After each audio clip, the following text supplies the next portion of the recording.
Hello students, economics के इस class में एक बार फिर से आप सभी का स्वागत, एक बार फिर से आप सभी का अभिनंदन। डियर स्टूडेंट्स, इकोनॉमिक्स के इस क्लास में जो हम लोग आज डिस्कस करने वाले हैं, जिस टॉपिक पे हम लोग डिस्कशन करने वाले हैं, उस टॉपिक का नाम है एवरेज प्रोपेंसिटी टू कंज्यूम, यानी एपीसी। इससे पहले हम लोगों ने डिस्कस किया था एमपीसी एंड एमपीएस पर।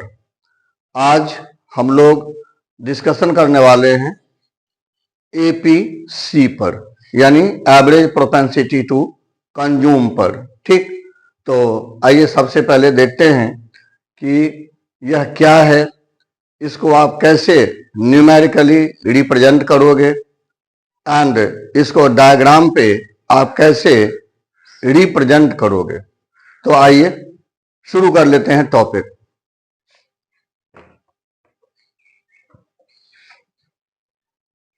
टॉपिक है एपीसी। एपीसी, ठीक है, यानी कि एवरेज प्रोपेंसिटी टू कंज्यूम। सबसे पहले हम लोग चलते हैं इसकी मीनिंग की ओर कि एपीसी क्या है। Dear students, APC refers to the ratio between consumption and income of the people in the economy।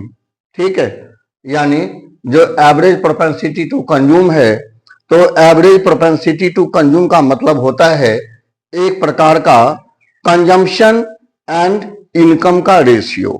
ठीक है, इसको आप शो कर सकते हो APC equals to C upon Y. ठीक है, APC equals to C upon Y, आप इसे शो कर सकते हो।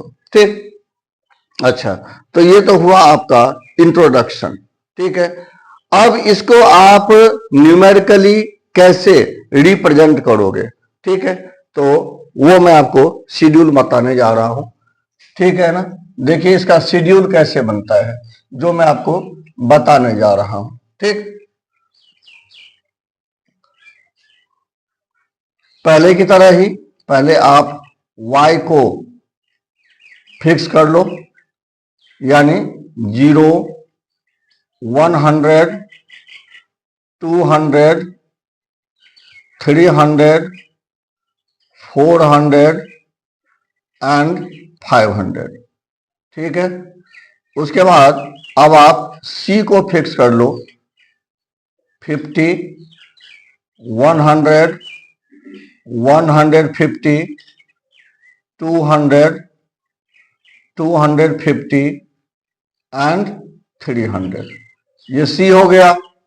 ठीक, उसके बाद क्या करो आप, उसके बाद आप एपीसी को फिक्स कर लो। तो एपीसी इक्वल टू क्या होता है, एपीसी इक्वल टू होता है सी अपॉन वाई, यानी सी को आप y से डिवाइड करते जाओ। ठीक है, सी को y से डिवाइड करते जाओ। तो चलो शुरू करते हैं। 50 डिवाइडेड बाय 0 क्या हो जाएगा, यह इनफिनाइट हो जाएगा।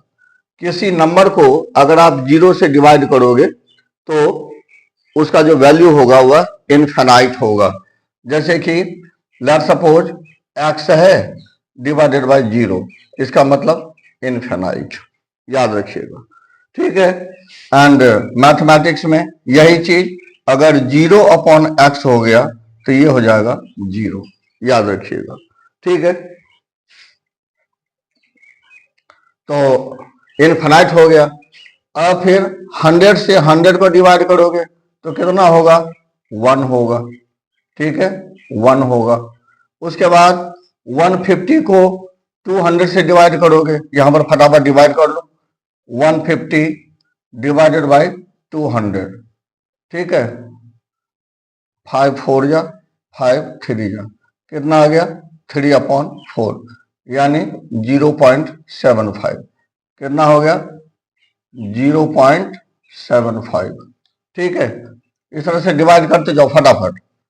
उसके बाद 200 अपॉन 300।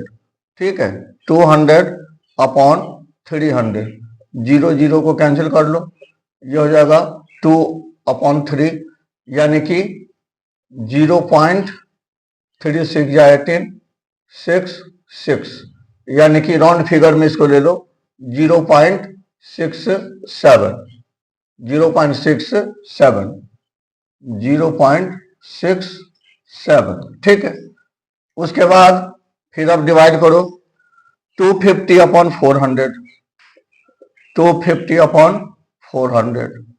ठीक, 0 से 0 को कट करो, 5 से 5 8 जा एंड 5 5 जा, कितना हुआ 5 अपॉन 8 हो गया।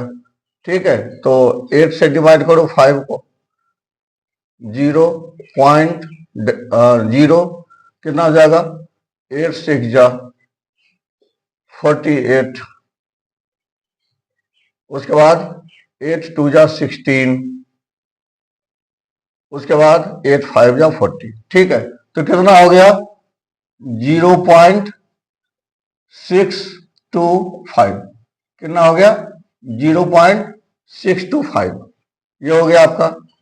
अच्छा, उसके बाद लास्ट में डिवाइड करो आप, लास्ट में 300 अपॉन 500, 0 0 0 0 कैंसिल, तो कितना हो जाएगा 0.56 जा 30 है, तो 0 पॉइंट कितना आ जाएगा 6। ठीक, तो इस तरह से जो एपीसी है वह आपको मिल गया। ठीक है ना, अब यहां पर आप एपीसी का नेचर देखो, पूछता है कि what is the nature of APC, यानी वैल्यू बेस्ड क्वेश्चन आपसे बहुत पुटअप होगा, याद रखना। ठीक, जो सीबीएसई है वो बिल्कुल ही वैल्यू बेस्ड क्वेश्चन पे अब ज्यादा फोकस कर रही है, तो ज्यादा से ज्यादा वैल्यू बेस्ड क्वेश्चन को सीखने की आप कोशिश करो, ये ध्यान रखो, अगर अच्छे नंबर लाने हैं तो। ठीक है, अच्छे नंबर लाने के लिए आपको हर समय हर किसी क्वेश्चन को वैल्यू बेस्ड बना करके एंड उसका स्टडी आपको करना होगा। ठीक है, तभी आप अच्छे नंबर ला पाओगे। सही है, तो यहां पर क्या देखते हो आप, यहां पर आप देखते हो कि एपीसी जो है यह कंटिन्यूसली डिक्रीज हो रहा है। ठीक है, तो means it's the nature of APC, it's the nature of APC that APC decreases continuously. Okay, am I right? APC decreases continuously. ठीक है, अब सवाल उठता है ऐसा क्यों, ऐसा क्यों होता है? एपीसी जो है वह इनकम के बढ़ने से, इनकम के बढ़ने के साथ साथ वह डिक्रीज क्यों होता है? ठीक, तो इसका जवाब होगा कि APC decreases with decrease in income because when income increases a part of income is saved by the consumer. ठीक है, a part of income is saved by the consumer और saved by the people. सही है, तो अगर income बढ़ने के साथ साथ अगर सेविंग बढ़ेगा, है ना, ये हम आपकी भी हॉबी है, ये पूरे इकोनॉमी की हॉबी है। ठीक है, तो अगर इनकम को बढ़ने के साथ साथ अगर जो है सेविंग का पैटर्न अगर बढ़ेगा तो इसका रिजल्ट एपीसी पे क्या पड़ेगा, एवरेज प्रोपेंसिटी टू कंज्यूम पे क्या पड़ेगा?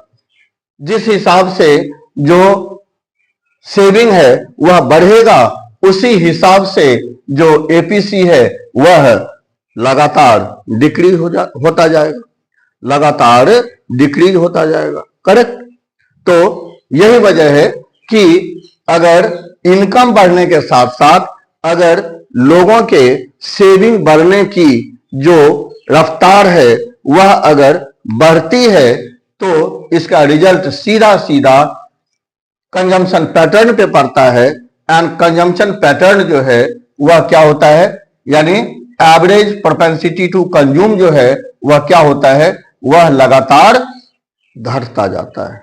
सही है, मिल गया आपको आंसर। अब उसके बाद इसको आप डायग्राम पे कैसे रिप्रेजेंट करोगे। ठीक है, तो जिस तरह से आपको मैंने कंजम्पशन फंक्शन में जिस तरह से मैंने आपको डायग्राम दिया था, जिस तरह से डायग्राम दिया था, बस उसी तरह से डायग्राम यहां भी ड्रॉ होगा। ठीक है, तो आइए ड्रॉ कर लेते हैं अपने लोग। ये हो गया आपका, ठीक है, ये हो गया ओ एक्स वाई। ठीक, यहां पर आप इनकम को दिखा दीजिए, यहां इनकम को दिखा दीजिए। सही है, वाई ओ एक्स पे आप इनकम को दिखा दीजिए। उसके बाद जो है ओ वाई पे क्या दिखाएंगे, कंजम्पशन को दिखा दीजिए। ठीक है, कंजम्पशन को दिखा दीजिए। अब इसको स्केल में डिवाइड कर दीजिए। तो पहले इनकम को आप ले लीजिए। ठीक है, 100, 100, उसके बाद 200, then after 300, then after 400 and then after 500। ये आपका इनकम हो गया। अब आप कंजम्पशन को ड्रॉ कर लीजिए। ठीक है, तो कंजम्पशन का भी स्केल सेम लीजिए आप। ठीक, तो ये हो गया हमारा 100।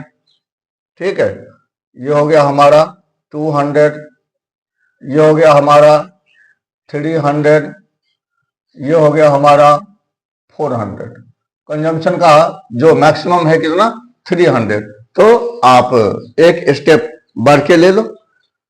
तो इस तरह से हमारा जो प्लॉटिंग है, ठीक है, जो स्केलिंग है वह हो गया। ठीक, अब उसके बाद कंजम्पशन कर्व को ड्रॉ करो। तो 0 पे कंजम्पशन कितना है, 50। 0 पे कंजम्पशन कितना है, 50। ये रहा 50। ठीक है, इसको इंडिकेट कर दो 50। उसके बाद ये इसको आप ऐसे कर लो, पॉइंटर कर लो 50। उसके बाद 100 पे कितना है कंजम्पशन, 100। 100 पे कितना है, 100। ये हो गया। ठीक, उसके बाद 200 पे कितना है, 150। 200 पे है 150। 100 एंड 200 के बीच का हिस्सा।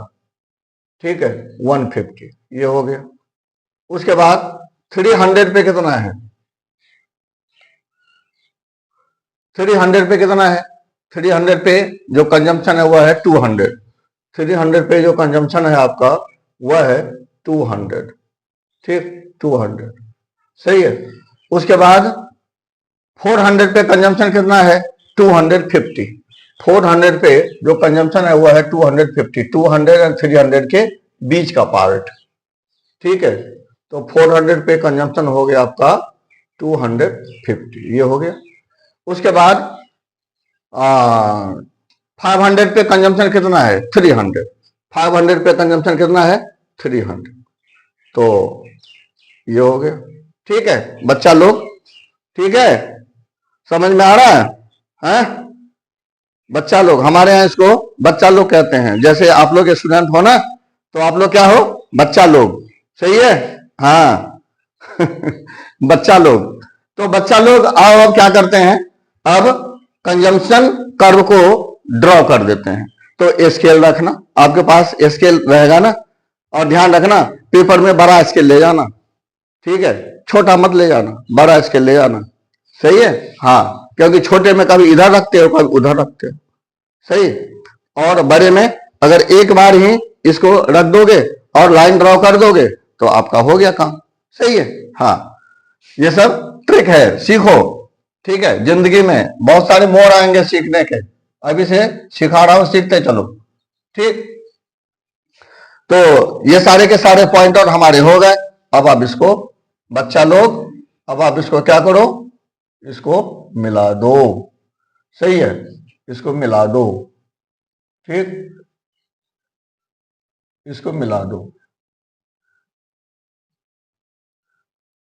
ठीक है, जब स्केल पे आप लोगे ना तो ये ऊपर नीचे जो कंजम्पशन कर्व हो जाता है वह नहीं होगा। ठीक है, ये ध्यान रखना है। तो इस तरह से जो आपको लाइन मिल गया, ये काहे का लाइन मिल गया, कौन सा लाइन मिल गया, कंजम्पशन का। ठीक है, कंजम्पशन का लाइन मिल गया। यहां पर यह जो है 100 पे 100, यह जो है ये आपका ब्रेक इवन पॉइंट हो गया, ध्यान रखना। ये जो है ये आपका ब्रेक इवन पॉइंट है। ठीक है, यहां पे है। अगर आप चाहो तो इनकम कर्व भी ड्रॉ कर सकते हो।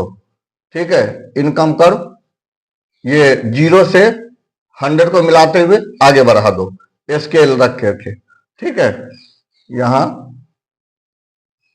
ये हो गया आपका, ये हो गया इनकम कर्व। ठीक है, एंड यह जो है मैं इंडिकेट कर देता हूं एक रेड इससे।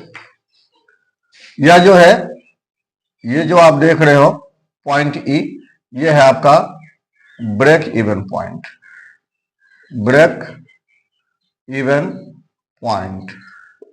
ठीक है, ब्रेक इवन पॉइंट। ठीक, इस तरह से आपको जो कंजम्पशन कर्व है वह मिल गया, या जो एपीसी कर्व है वह आपको मिल गया।